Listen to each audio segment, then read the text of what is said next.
Hello students, B R school Kosana के YouTube channel में आपका फिर से स्वागत है। आज हम पढ़ेंगे कुलॉम का नियम और पैरावैद्युतांक। तो चलिए शुरुआत करते हैं। अगर आपने इस चैप्टर के पहले के 2 वीडियो नहीं देखे हैं तो आप प्लेलिस्ट में जाकर देख सकते हैं, या फिर आप डिस्क्रिप्शन बॉक्स में जो लिंक दिया गया है वहाँ से भी वो वीडियो देख सकते हैं। आज मैं जो टॉपिक पढ़ाने वाला हूँ इसके नोट्स भी डिस्क्रिप्शन बॉक्स में आपको मिल जाएंगे। तो चलिए शुरुआत करते हैं कुलॉम के नियम से। तो आज हम पढ़ने वाले हैं कुलॉम का नियम। कुलॉम का नियम देखते हैं कि ये कुलॉम का नियम आखिर है क्या। ये कुलॉम का नियम क्या है कि जब 2 स्थिर बिंदु आवेश, तो ये एक इंपॉर्टेंट पॉइंट बन गया कि आपके पास आवेश कैसे होने चाहिए, स्थिर बिंदु आवेश होने चाहिए। तो जब 2 स्थिर बिंदु आवेश होते हैं तो उनके मध्य क्या होता है, उनके मध्य क्या होगा, या तो आकर्षण होगा या फिर क्या होगा, प्रतिकर्षण होगा। अगर समान प्रकृति के तो प्रतिकर्षण, नहीं तो आकर्षण। तो 2 स्थिर बिंदु आवेशों के मध्य आकर्षण या प्रतिकर्षण बल लगता है, ये हमने पहले भी पढ़ रखा है। तो ये आकर्षण या प्रतिकर्षण बल है वो समानुपाती होगा। क्या होगा? समानुपाती। समानुपाती होगा। किसके समानुपाती होगा? उन दोनों आवेशों के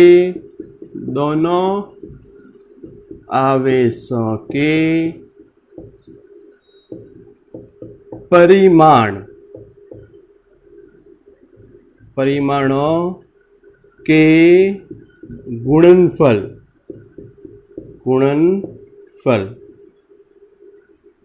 के समानुपाती, तथा वो व्युत्क्रमानुपाती होगा। किसके व्युत्क्रमानुपाती? किसके व्युत्क्रमानुपाती होगा? ये व्युत्क्रमानुपाती होगा उनके मध्य की दूरी के वर्ग के। तो कैसे लिख सकते हैं?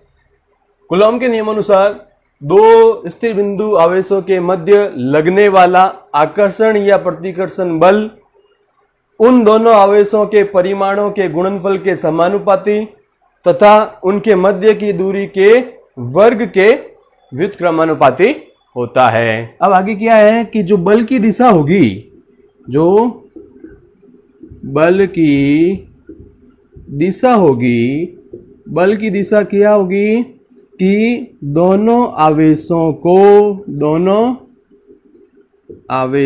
को मिलाने वाली रेखा के अनुदेश होगी। और ये जो बल है हमारे पास, जो भी बल आएगा, ये माध्यम की प्रकृति पर निर्भर करता है। बल किसके ऊपर निर्भर करेगा? बल माध्यम की प्रकृति के ऊपर निर्भर करेगा। इसे ही कुलॉम का नियम कहते हैं। ये चीज याद रखिएगा। तो हम वापस देख सकते हैं कि कुलॉम का नियम क्या है।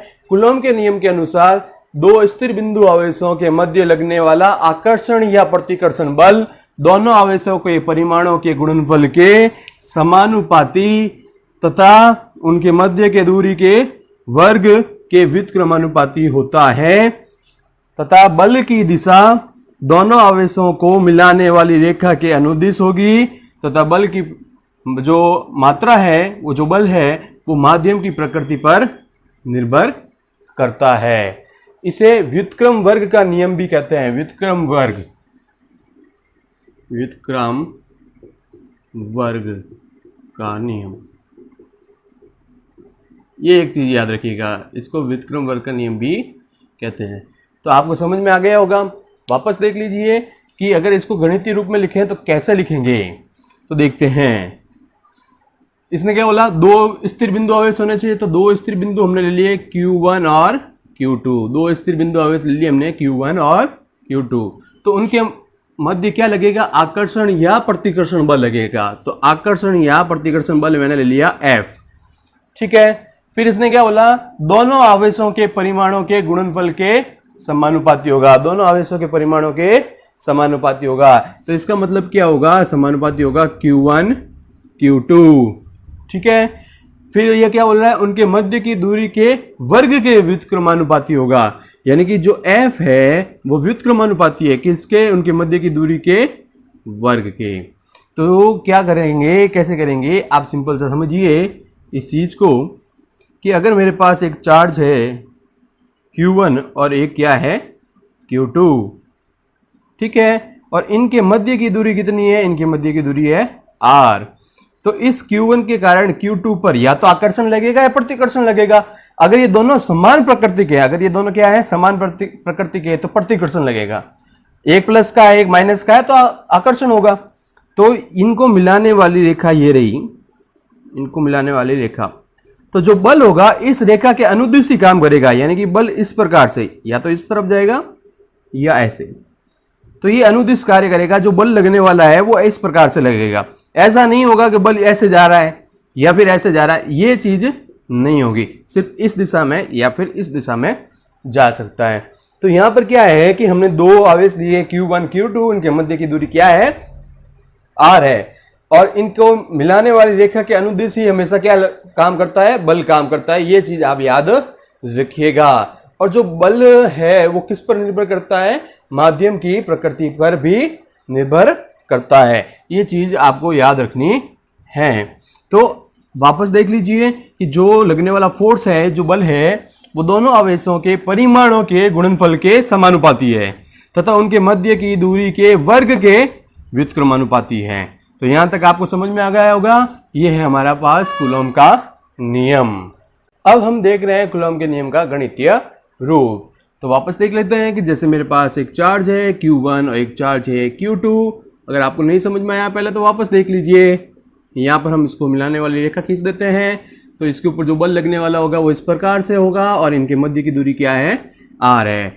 तो कूलॉम के नियम अनुसार, कूलॉम के नियमानुसार,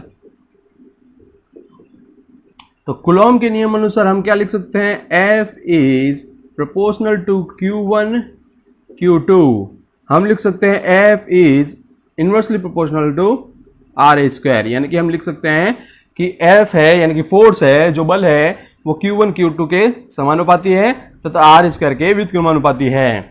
तो अब हम इसको ऐसे भी तो लिख सकते हैं, F is proportional to Q1 Q2 upon R square. एक साथ लिख दिया। इन दोनों चीजों को हमने क्या किया है, एक साथ इस प्रकार से लिख दिया है। तो अब हम इस समानुपाती का चिन्ह हटाएंगे। तो समानुपाती का चिन्ह हटाने पर एक समानुपाती नियतांक आएगा, जो आपको पहले भी पता होता है कि ऐसा ही आता है। एक समानुपाती का चिन्ह जब भी हटता है तो समानुपाती नियतांक आता है। तो यहां पे मैंने लिखा K Q1 Q2 upon R square. तो ये आपके पास एक फॉर्मूला आ गया है बल ज्ञात करने का। दो आवेशों के मध्य आकर्षण या प्रतिकर्षण जो भी बल होगा वो इस फॉर्मूले से आप ज्ञात कर सकते हैं। यहां पर K जो है वो है समानुपाती नियतांक, समानुपाती नियतांक, ये चीजें याद रखिएगा। और K को हम किस प्रकार से लिख सकते हैं वो हम अभी देखते हैं। तो K को आप लिख सकते हैं 1/4 पाई एप्सिलॉन नॉट, या फिर आप लिख सकते हैं 4 पाई एप्सिलॉन। तो ये जो है एप्सिलॉन नॉट और एप्सिलॉन, अब इसमें अंतर क्या है, तो जब आपके पास K की वैल्यू 4 पाई एप्सिलॉन नॉट क्यों रखी जाएगी, जब आपके पास वायु या निर्वात दी हो, क्या दी हो, वायु या निर्वात, तो हम ये वाला मान रखेंगे K का। जब हमारे पास कोई अन्य माध्यम दिया हो, क्या दिया हुआ हो, अन्य माध्यम, या जैसे जल में, द्रव में, तेल में, ऐसा दिया हो तो 1/4 पाई एप्साइलन, इसको बोलते हैं एप्साइलन, एप्साइलन, और इसको बोलते हैं एप्साइलन नॉट, एप्साइलन नॉट। तो एप्साइलन नॉट का मतलब यहाँ पर जब भी नॉट लिखेंगे तो हम हमारे पास किसकी बात करेंगे, वायु या निर्वात की बात करेंगे। तो एप्साइलन और एप्साइलन नॉट आपको समझ में आ गया होगा क्या होता है, किस प्रकार से आप इसको लिखते हैं। अब आगे चलते हैं। तो देखिएगा, मैं इस फॉर्मूले से k को क्या लिख सकता हूं, यहां पर इस फॉर्मूले से यहां ही लिख देता हूं मैं, k is equal to F R square upon, k is equal to F R square upon Q1 Q2, Q1 Q2। सही है। तो अब आप देखिए कि k का जो यूनिट है, जो मात्रक है, हम किस प्रकार से बनाएंगे, k का मात्रक हम किस प्रकार से बनाएंगे। देखिए यहाँ पे F, F यानी कि फोर्स, फोर्स का क्या होता है, न्यूटन, फोर्स का क्या होता है, न्यूटन। R क्या है, दूरी, दूरी का क्या होता है, मीटर, तो ये मीटर, स्क्वायर लगा होता है स्क्वायर, अपॉन Q1 और Q2 क्या है, Q1 और Q2 क्या है, आवेश है। तो आवेश का जो मात्रक होता है क्या होता है, कूलॉम होता है, तो लिख दिया कूलॉम, और यहाँ पे दो आवेश है तो कूलॉम स्क्वायर। आगे बात समझ में।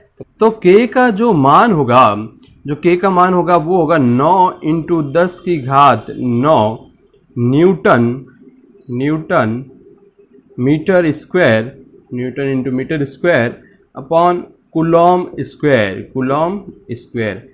तो ये जो k का मान है आपको याद रखना, और ये k का मान किसके लिए है, ये वायु या निर्वात के लिए, वायु या निर्वात के लिए, ये चीज़ आप याद रखिएगा। फिर हमारे पास आता है एप्साइलन नॉट। एप्साइलन नॉट का मान होगा लगभग 8.85 × 10⁻12, 10⁻12। तो अब इसकी यूनिट क्या लिखेंगे पीछे, तो इस यूनिट को उल्टा कर दीजिए, इस यूनिट को क्या कर दीजिए, उल्टा। तो क्या हो जाएगा, coulomb square, coulomb square upon newton, newton metre square, newton metre square. तो ये एप्साइलन का, एप्साइलन नॉट का मान आ गया है। एप्साइलन नॉट का मतलब क्या है कि जो हमारे पास निर्वात है उसकी विद्युतशीलता, अभी हम आगे पढ़ेंगे कि विद्युतशीलता क्या होती है, पैरावैद्युतांक क्या होता है, वो सब अब अगले टॉपिक में देखेंगे। लेकिन आपको ये समझ में आ जाना चाहिए कि जो गणितीय रूप है किसका, कूलॉम के नियम का, वो किस प्रकार से लिखते हैं। अगर हमारे पास दो चार्ज है Q1 और Q2, तो कूलॉम के नियम के अनुसार हम लिख सकते हैं F is proportional to Q1 Q2 और F is inversely proportional to R square. तो इन दोनों को मिला के हमने ये लिख दिया। जब भी समानुपाती का चिन्ह हटता है तो एक कांस्टेंट आता है, और यहाँ पे कांस्टेंट कौन है, K है, समानुपाती नियतांक। फिर K का मान हम कैसे लिख सकते हैं, K का मान हम दो तरीके से लिख सकते हैं, 1/4 पाई एप्सिलॉन नॉट, या फिर हम लिख सकते हैं 1/4 पाई एप्सिलॉन। एप्सिलॉन कब लिखेंगे, जब अन्य माध्यम आएगा, और एप्सिलॉन नॉट कब लिखेंगे, जब वायु या निर्वात होगा। तो K का मात्रक किस प्रकार से लिखेंगे, newton metre square upon coulomb square. याद रखिएगा, अगर याद नहीं आता तो इस फॉर्मूले से बनाना भी मैंने सिखा दिया है। अब K का मान, जब ये दोनों मान है ना, ये निर्वात में, याद रखिएगा किसमें है, निर्वात में, निर्वात या वायु। अब यहाँ पर निर्वात और वायु दोनों एक ही क्यों मान रहे हैं, वो आगे एक पॉइंट देखेंगे। तो K का मान 9 × 10⁻9 newton metre square upon coulomb square, जबकि एप्सिलॉन नॉट का मान है 8.85, ये लगभग मान है, into 10⁻12 coulomb square upon newton metre square. ये चीज याद रखिएगा। तो अभी हमने K का मान, एप्सिलॉन नॉट का मान देखा है, तो वापस चलते हैं उसी टॉपिक पे कि K को हमने क्या लिखा था। K को हमने लिखा था 1/4 पाई एप्सिलॉन नॉट, और ये कब था, निर्वात में था, निर्वात में। तो आप देखिए जो फोर्स का फॉर्मूला है वो क्या था हमारे पास, K Q1 Q2 upon R square, ये था। तो K का मान हम यहाँ पे रख देते हैं। तो F का फॉर्मूला क्या बन गया, K की जगह मान रख रहे हैं अपन, तो ये हो जाएगा Q1 Q2 upon 4 pi epsilon not R square. सही है। देखिए K का मान हमने यहाँ पर रख दिया है, तो यहाँ पर हम F नॉट भी लिख सकते हैं, यहाँ मैंने F नॉट लिख दिया है। F नॉट का मतलब यहाँ पर ये जो मान है, ये फॉर्मूला है, वो किसके लिए है, वो निर्वात के अंदर जो बल लगेगा, निर्वात में जो बल लगेगा उसका ये सूत्र आ गया आपके पास। अब हम देख लेते हैं कि अगर कोई माध्यम है तो K में हमने क्या मान लिखा था, 1/4 पाई एप्सिलॉन, ठीक है। तो अन्य माध्यम में जब लगेगा तो K Q1 Q2 upon R square के फॉर्मूले में K का मान रख देंगे, तो ये हो जाएगा Q1 Q2 upon 4 pi epsilon R square. इस प्रकार से ये फॉर्मूला बन गया है। ये किसी अन्य माध्यम में बल का फॉर्मूला है, अन्य माध्यम में। तो इससे एक बात पता चलती है, देखिए यहाँ पर क्या बात पता चलती है कि जो K है वो माध्यम की प्रकृति पर निर्भर करता है, माध्यम की प्रकृति पर निर्भर करता है, माध्यम की प्रकृति पर निर्भर करेगा। ये चीज याद रखिएगा, K का मान किसके ऊपर निर्भर करता है, माध्यम की प्रकृति के ऊपर निर्भर करता है। ये चीज याद रखनी है आपको। अब हम देख रहे हैं कि भाई ये एक बार हमने लिखा एप्सिलॉन लिखा, एक बार हमने लिखा एप्सिलॉन नॉट। अब ये दोनों क्या हैं, एप्सिलॉन आखिर है क्या, तो ये है विद्युतशीलता, ये है विद्युतशीलता। एप्सिलॉन नॉट है निर्वात में विद्युतशीलता और एप्सिलॉन है किसी माध्यम में विद्युतशीलता।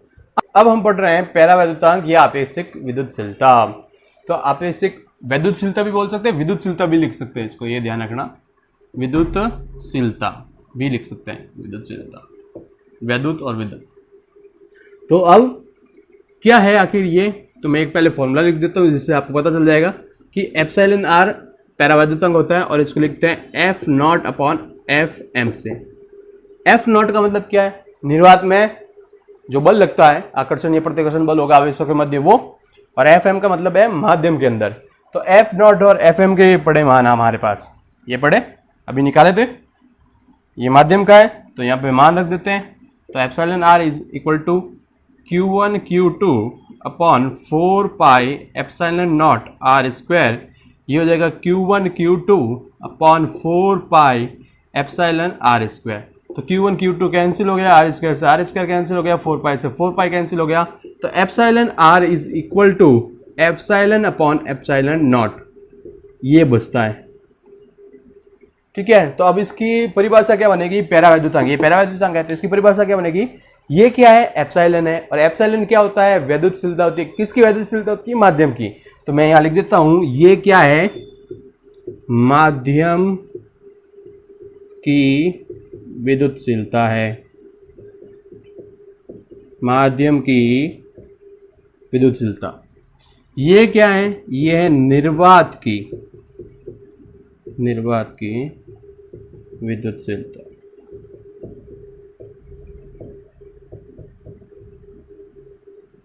तो माध्यम की विद्युतशीलता तथा निर्वात की विद्युतशीलता के अनुपात को हम क्या बोलते हैं, आपेक्षिक विद्युतशीलता या पैरावैद्युतांक कहते हैं। तो परिभाषा आपको आगे होगी, आप सीधे बना सकते हैं कि माध्यम की विद्युतशीलता तथा निर्वात की विद्युतशीलता के अनुपात को हम क्या कहते हैं, पैरावैद्युतांक कहते हैं। और ये एक क्या है, विमाहीन, एप्सिलॉन आर जो है वो विमाहीन राशि है, विमाहीन राशि, ठीक है। अभी हमने पैरावैद्युतांक पढ़ा था, एप्सिलॉन पढ़ा था, एप्सिलॉन आर पढ़ा था, तो epsilon R is equal to epsilon upon epsilon naught पढ़ा था। तो जो पैरावैद्युतांक होता है वो निर्वात में इसका मान 1 होता है, निर्वात में इसका मान क्या होता है, 1। हवा में क्या होता है, लगभग 1.0005 है। तो इसका मतलब ये दोनों मान लगभग बराबर हैं, इसलिए हम जब बात कर रहे हैं कहीं पर भी तो वहाँ पर हवा या फिर हवा का मतलब वायु से और निर्वात दोनों लगभग बराबर मानते हैं, और वायु और निर्वात की जब बात करते हैं तो हम एप्सिलॉन नॉट ही यूज़ करते हैं। जब धातु की बात करते हैं, जब हम क्या करते हैं धातु की, तो उसका पैरावैद्युतांक होता है इन्फिनिटी यानी कि अनंत। ये एक चीज़ याद रखिएगा, एमसीक्यू में कंपटीशन क्लासों के अंदर क्वेश्चन में ये क्वेश्चन आता है कि धातु का पैरावैद्युतांक क्या होता है, अनंत होता है। और एक और याद रखिएगा कि जल का पैरावैद्युतांक 80 होता है, जल का पैरावैद्युतांक क्या होता है, 80 होता है। तो ये आपको मान नॉर्मली ये 3-4 मान आपको याद होने चाहिए, ये पैरावैद्युतांक के मान हैं। अब हम देखते हैं एप्सिलॉन नॉट की विमा, एप्सिलॉन नॉट की विमा कि एप्सिलॉन नॉट की विमा क्या होती है। तो एप्सिलॉन नॉट की विमा के लिए हम क्या करेंगे, पहले फॉर्मूला लिखेंगे जिससे आइडिया हो जाए कि विमा क्या हो सकती है। तो सबसे पहले हमने क्या लिखा था, हमने लिखा था K is equal to 1/4 pi epsilon naught, ठीक है। और यहाँ पर हमने फोर्स का फॉर्मूला लिखा था K Q1 Q2 upon are square, ये दो फॉर्मूले लिखे थे हमने। K का मान इसमें रख देते हैं, K का मान इसमें रख देते हैं तो क्या हो जाएगा Q1 Q2 upon 4 pi epsilon naught R square. हमें किसका मान चाहिए, किसकी विमा चाहिए, एप्सिलॉन नॉट की। तो एप्सिलॉन नॉट को इधर भेज दिया तो क्या हो जाएगा Q1 Q2 अपॉन F 4 पाई और ये आर स्क्वायर, इस प्रकार से लिख देते हैं। कांस्टेंट है 4 पाई तो आगे लिख देते हैं 4 पाई को, 4 पाई आगे लिख दिया और ये हो गया F। तो इस फॉर्मूले से हम क्या लिख सकते हैं, हम लिख सकते हैं विमा के लिए Q1 Q2 यानी कि आवेश से आवेश दो बार आ रखे हैं तो आवेश का हमने क्या लिख दिया, स्क्वायर लिख दिया, आवेश का क्या लिख दिया, स्क्वायर। फिर यहाँ पे 4 पाई तो कांस्टेंट है, F क्या है, बल है तो हमने क्या लिख दिया, बल। यार क्या है, दूरी है तो दूरी का स्क्वायर, दूरी का स्क्वायर यानी कि लेंथ, लंबाई, दूरी की जगह में लंबाई लिख देता हूँ, लंबाई। और अगर कन्फ्यूजन रहती है तो दूरी, ठीक है। तो आवेश का क्या होता है यूनिट, आवेश की यूनिट क्या होती है हमारे पास, आवेश की होती है I is equal to Q upon T, देखा था ना। तो Q equal to I T होता है। यहाँ पर टी का मतलब टाइम है, T1 होगा, यहाँ एम्पियर है तो ये हमने पहले भी पढ़ रखा है, ये याद रखिएगा, पहले पीछे पढ़ रखा है। तो इसको मैं लिख सकता हूँ, यहाँ स्क्वायर लगा हुआ है तो ये हम लिख सकते हैं इस प्रकार से, क्योंकि आवेश का होता है इस प्रकार की विमा ये होती है, यहाँ पे स्क्वायर लगा होता है, ये स्क्वायर लगा दिया। अब बल, तो बल का M1 L1 T⁻⁻², इस प्रकार से। और लंबाई है तो लंबाई तो आपको पता ही है L है, और यहाँ पे स्क्वायर लगा तो स्क्वायर लगा दिया, या L2 भी लिख सकते हैं। जब इसको सॉल्व करेंगे तो क्या बनेगा M-1, ठीक है, L-3, यहाँ पे ये 2 और ये 1 ऊपर जाएगा -3। आप ऐसा समझिएगा बिल्कुल शॉर्ट में, जैसे मैथ्स में हम पढ़ते हैं वैसे ही। और यहाँ पे T-2 है, ऊपर जाएगा +2 हो जाएगा तो ये बन गया T की पावर क्या बन गई 4। ये A2 आपके पास पड़ा ही है तो ये A2, तो ये विमा हो गई आपके पास। ये विमा किसकी है, ये विमा है एप्सिलॉन नॉट की विमा, ठीक है। तो विमा कैसे निकालते हैं आपको समझ में आ गया होगा। अगर आपको बल की विमा याद नहीं है तो 11वीं क्लास में आप वापस देखिए किताब खोल के, आपको कुछ विमाएं, स्टैंडर्ड विमाएं याद होनी चाहिए, जैसे लंबाई है, द्रव्यमान, आवेश है, बल है, त्वरण है, इन सब की नॉर्मली विमाएं आपको याद होनी चाहिए। तो एप्सिलॉन नॉट की विमा आपके पास आ गई है ये वाली, और ये आपको याद रखनी है। तो आज हमने पढ़ा है कूलॉम का नियम, पैरावैद्युतांक, वैद्युतशीलता और epsilon naught, epsilon R, epsilon naught की विमा, तो उनके मान, ये चीज़ हमें याद रखने हैं, ये न्यूमेरिकल्स में काम आते हैं।